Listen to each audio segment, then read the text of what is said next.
Hey guys! Today we're diving into another truly horrifying case. If you want to support my channel, make sure to subscribe and stay active. It really helps me out. I'd be super grateful for that. Let's get started. Violent crimes tend to spark widespread public interest and quickly become surrounded by rumors and speculation. Investigations conducted in the immediate aftermath often have a higher chance of solving the case quickly. Close attention to details is crucial, but sometimes the most important clues come from the most unexpected places. In the spring of 2010, a small town in Illinois was shaken by the news of a brutal triple crime. The victims were two men and one woman, all members of the same family. The Kramer family was well off and well known in the local community, which led investigators to initially consider the possibility of a robbery that spiraled out of control. However, as the investigation unfolded, it became clear that the situation was far more complex, tangled, and unpredictable than anyone could have imagined. Lori and Jeffrey Kramer had known each other since high school, and for years they were close friends. By their senior year, a romance blossomed between them, and as soon as they turned 18, they got married and never looked back. Not long after tying the knot, the young couple decided to leave the chaos of the big city behind and settle down in a quiet town called Darien, located in DuPage County, Illinois, just southwest of Chicago, with a population of just over 20,000. In 1986, they welcomed their first child, a son they named Anthony. 2 years later, their daughter Angela was born. Then, in the early 90s, their youngest, Michael, joined the family. Each of them had been longed for, and they were raised with care and love. Lori and Jeffrey were devoted parents who ensured their children had everything they needed and access to quality education. Back in the mid-1980s, Jeffrey opened a small auto repair shop in Darien, where he worked on cars and motorcycles with his own two hands. He quickly earned a reputation as someone who could fix just about anything, and word about his skills spread fast throughout the area. The business grew steadily. Over the years, that little shop expanded into a large service center that attracted customers from all over the county. The Kramers eventually bought a spacious house in one of the town's safest and most sought-after neighborhoods. Each family member had their own vehicle, the kids attended top-tier schools, and they all had the freedom to pursue whatever paths they chose without pressure from their parents. Anthony, the oldest, was studying economics and dreamed of moving to Chicago. He valued his independence but decided not to move out. Instead, he transformed the basement into his private living space, designing and renovating it himself. It had its own bathroom, kitchen, and a large bedroom. The only access, however, was still through the main house. Angela was studying architecture and was also considering relocating to a bigger city, though she still lived at home for the time being. Michael had just graduated high school and planned to stay in Darien to work alongside his father. He had grown up helping out at the repair shop, loved working with vehicles, had a good grasp of how they worked, and hoped to carry on the family business. So, even as young adults, all three Kramer children continued to live under one roof with their parents. The Kramers were known as a close-knit and genuinely happy family. They rarely argued and were always there for one another. Neighbors described them as warm, approachable, and generous, always ready to lend a hand. From the outside, it looked like they had no enemies and were respected and well-liked by everyone around them. But things weren't as perfect as they seemed. On March 2nd, 2010, around 2:30 in the morning, emergency services in Darien received a frantic call from a young woman. She was whispering, begging for help, for herself and her loved ones. Her voice trembled with fear, and it was hard to make out what she was saying. As authorities later learned, the caller had hidden herself inside a closet and had no idea what exactly was happening in the house, only that she had heard gunshots, at least 10 of them. Her words were scattered, but she managed to give an address and urged the dispatcher to send help as quickly as possible. That address belonged to the Kramer family. When officers arrived on the scene, there were no more gunshots, but the lights inside the house were still on. The first thing they noticed was someone climbing out through a basement window. At first, it seemed like it might be the perpetrator trying to escape, but it turned out to be the Kramers' oldest son, Anthony. He had also heard the gunfire and stayed hidden, unsure of what to do next. When he heard the approaching sirens, he decided to get out, but was too afraid to go through the house, worried he might encounter the person responsible. so instead, he escaped through the basement window. Officers moved Anthony to a safe distance and asked him to wait while they searched the house. The front door hadn't been forced open, and once the officers stepped inside, they immediately found a man lying on the stairs in a large pool of blood. It was Jeffrey Kramer, the head of the household. He had been struck twice in the chest at close range and was already gone. Just above him, lying on the steps, was the body of his wife, Lori. She had sustained wounds to the abdomen and head and showed no signs of life. Farther down the hallway, near the open door to the garage, face down in another pool of blood, was a young man. It was Michael, the youngest of the Kramer sons. He had been shot 3 times in the back. When first responders reached him, he still had a faint pulse, but unfortunately, he didn't survive the trip to the hospital and passed away in the ambulance. Multiple bullet holes were visible in the wall near the stairs, and large caliber shell casings were scattered across the floor. In the living room, a window had been shattered, most likely how the intruder or intruders entered the home. But one major question remained. Where was the young woman who had made the emergency call? Was she safe? Was she even still alive? Angela was found upstairs, still hiding inside a closet, paralyzed by shock. She had to be escorted out of the house, walking past the bodies of her family members, and broke down completely. She screamed and sobbed uncontrollably. Before officers could speak with her, she needed medical attention. The only known witnesses were the 2 surviving members of the Kramer family, but neither was able to provide much information. Anthony had been in his basement apartment when the shooting started. He had left his phone upstairs in the living room, so he couldn't call for help. Terrified of running into the shooter, he stayed hidden until he heard police sirens. Angela had been asleep in her room when the attack began. At the sound of gunfire, she ran toward her parents' bedroom but didn't find them there. Then more shots rang out. She grabbed her phone, hid inside a closet, and called for help. She stayed hidden until officers found her. Neither sibling had seen who was behind the attack. They couldn't say how many people were involved or provide any kind of description. The crime scene had very few clues left behind, aside from the shell casings. From the very beginning, the investigation was already hitting a wall. Detectives had no choice but to start considering every possible lead, even the ones that seemed the least likely at first glance. The Kramer family was well off and widely known throughout town. Their home contained many valuable and high-end items, which naturally raised the possibility of a break-in gone wrong. At first glance, this seemed like the most likely motive behind the crime. However, the scene inside the house didn't match that theory. Nothing appeared to be missing. Jewelry boxes, luxury watches, and high-end electronics were all left untouched and clearly visible. There were no signs of the place being ransacked, and the family's safe hadn't even been approached. According to statements from the surviving family members, the intruder was in the house for no more than 3 to 5 minutes. In other words, whoever committed this act entered the home by breaking a window in the living room, opened fire, took the lives of the homeowners and their youngest son, and then quickly fled, without stealing a single item. The whole scene suggested a personal motive. It appeared that someone in the family may have been targeted specifically, or possibly all of them were. This led law enforcement to take a closer look at the surviving family members, Angela and Anthony. Though both were adults, they still lived at home and didn't seem heavily involved in work. Their lifestyle was comfortable, supported by the success of their father's business. But investigators had to consider whether tensions might have grown within the household, tensions strong enough to lead to tragedy. One theory proposed by detectives was that the older siblings, possibly feeling stuck in a small town, had decided to take control of the family's assets, including a considerable amount of savings and the business itself.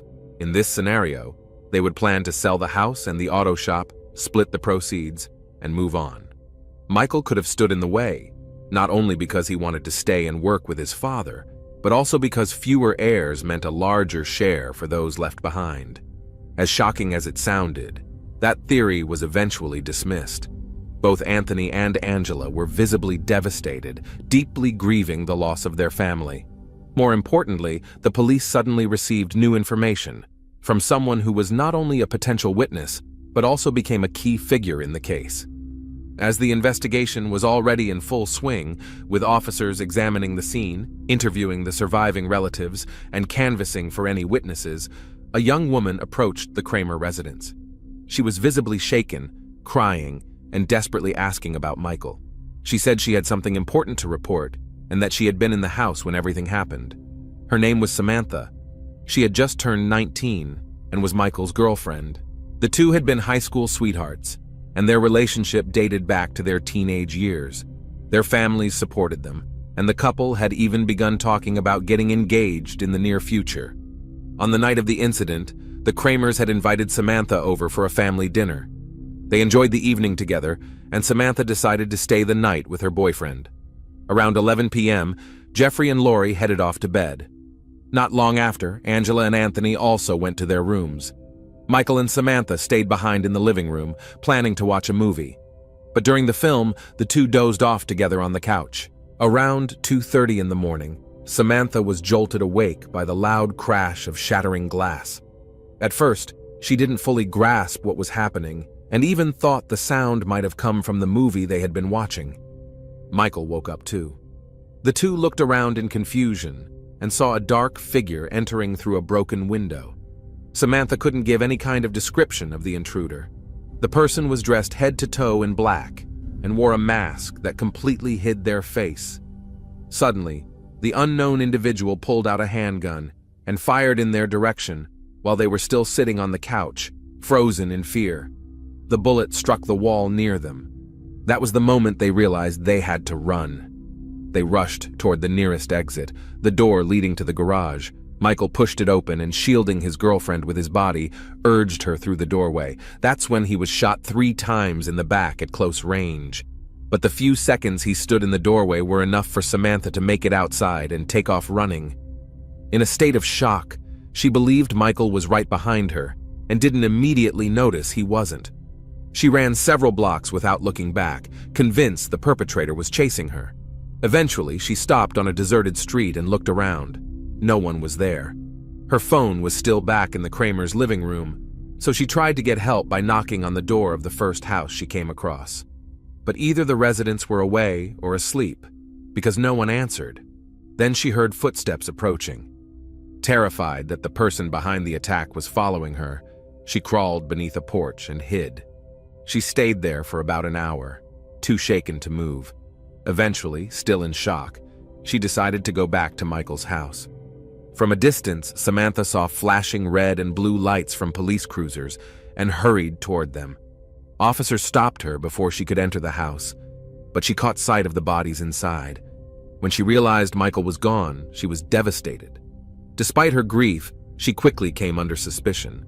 Investigators briefly considered the possibility that someone infatuated with Samantha, perhaps a jealous admirer, had tried to eliminate Michael and targeted the others as witnesses, but that theory never led anywhere conclusive. The investigation shifted when Angela brought up a name during questioning. When asked if anyone might have held a grudge against the family, she unexpectedly mentioned Johnny Borisov, a former boyfriend she had broken up with in a heated argument just a couple of months earlier. The two shared a young son. Their relationship had been complex and emotional. Initially, Angela had been dating Johnny's best friend, Stephen, who tragically lost his life in a serious car crash along with his father about 3.5 years ago. In the aftermath, Johnny supported her, helped her through the grieving process, and over time, their friendship turned romantic. A year later, Angela became pregnant. She and Johnny decided to get married, and he moved into the Kramer family home. But as time went on, it became clear that Johnny had expected the relationship to offer him a life of comfort, without work. He relied heavily on the Kramers' financial support. He also had a short fuse, displayed manipulative tendencies, and struggled significantly with anger management.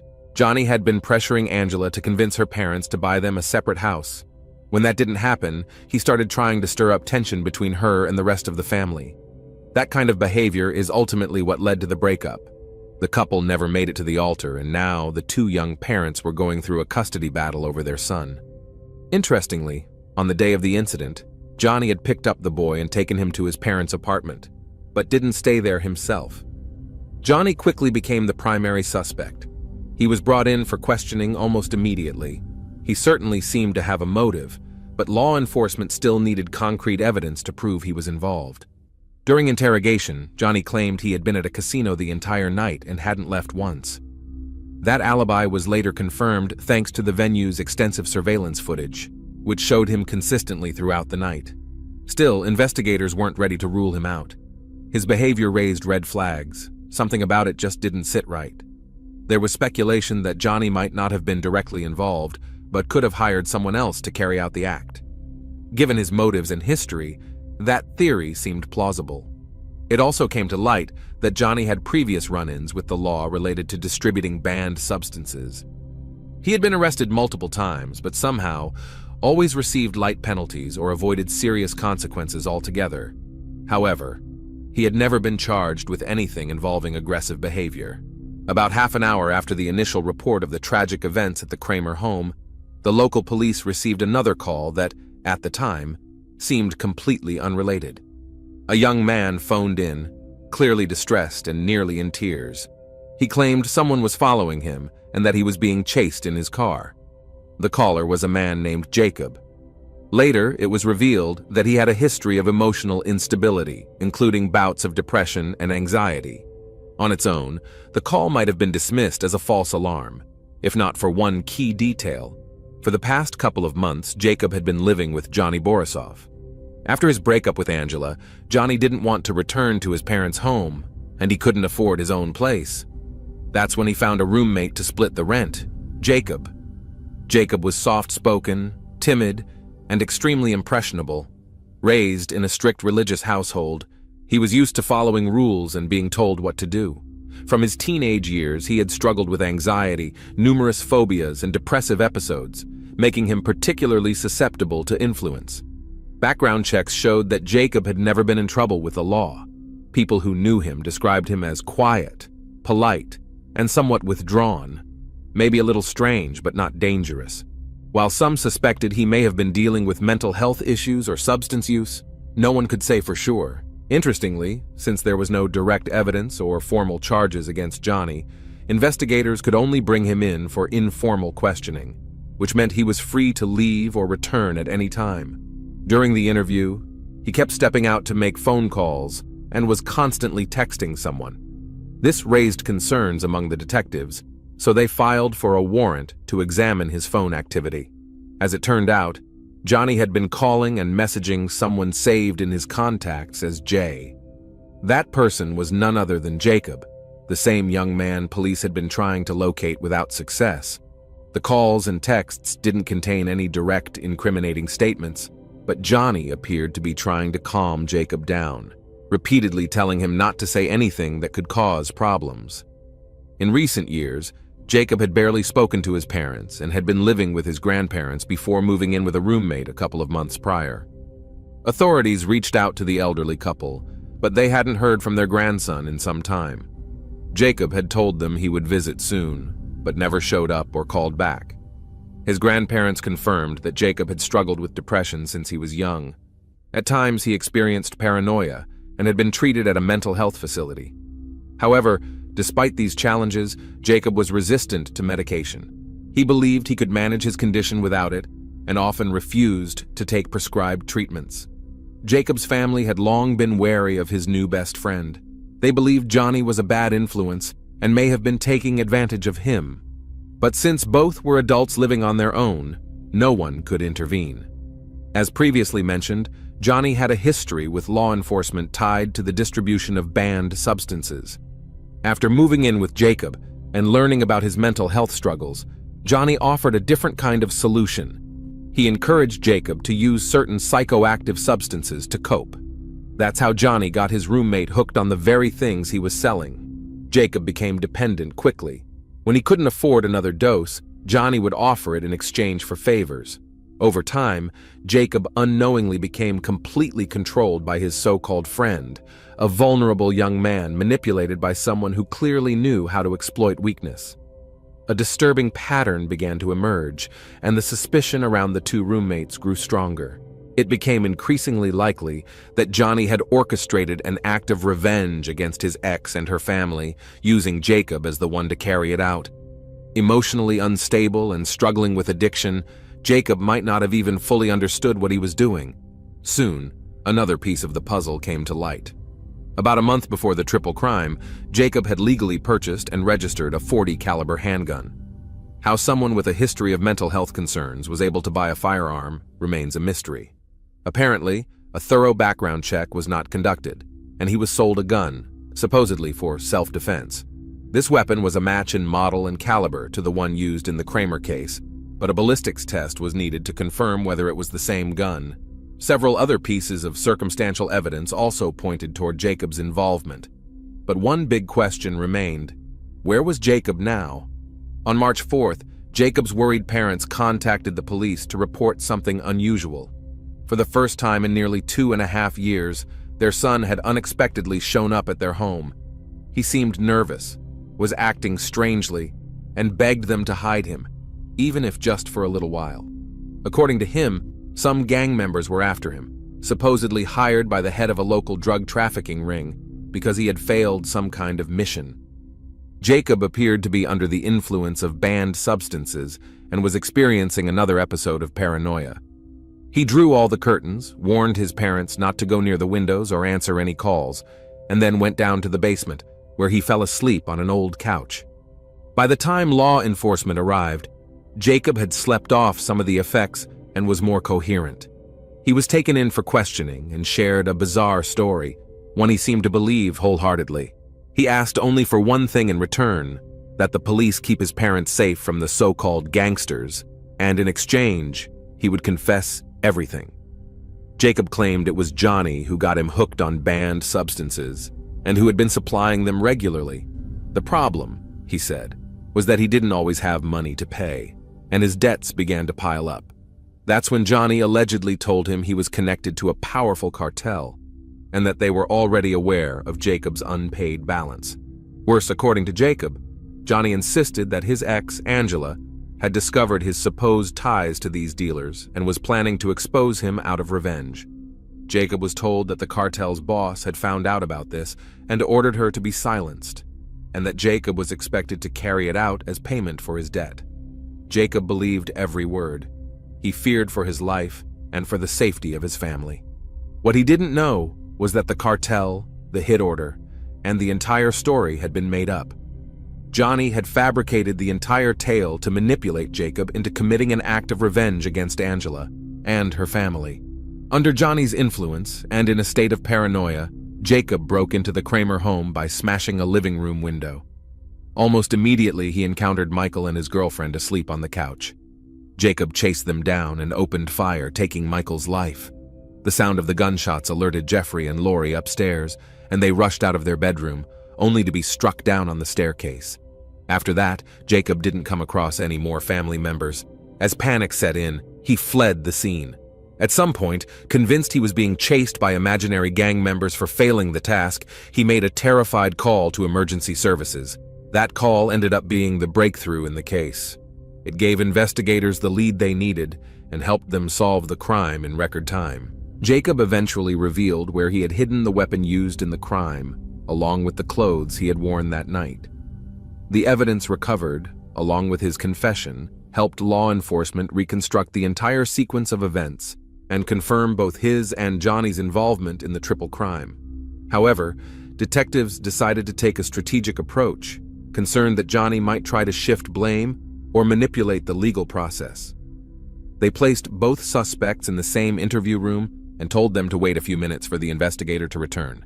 Once alone, Johnny immediately started pressuring Jacob to take full responsibility, claiming that if he didn't, the gang members would go after his family. What Johnny didn't know was that the room was under audio and video surveillance. Every word he said was recorded, and that conversation confirmed everything investigators had suspected about his role in manipulating Jacob. Jacob ultimately agreed to a plea deal in exchange for avoiding the death penalty. He was sentenced to 75 years in prison with no possibility of parole, effectively a life sentence. Johnny received the same fate, life behind bars with no chance for early release. Despite multiple attempts to appeal the decision, all of his efforts have so far been unsuccessful. Thanks for watching, everyone. Your support means a lot to me, and you can help my channel grow by hitting that like button, dropping a comment, and sharing this video. Your engagement really makes a difference. See you soon.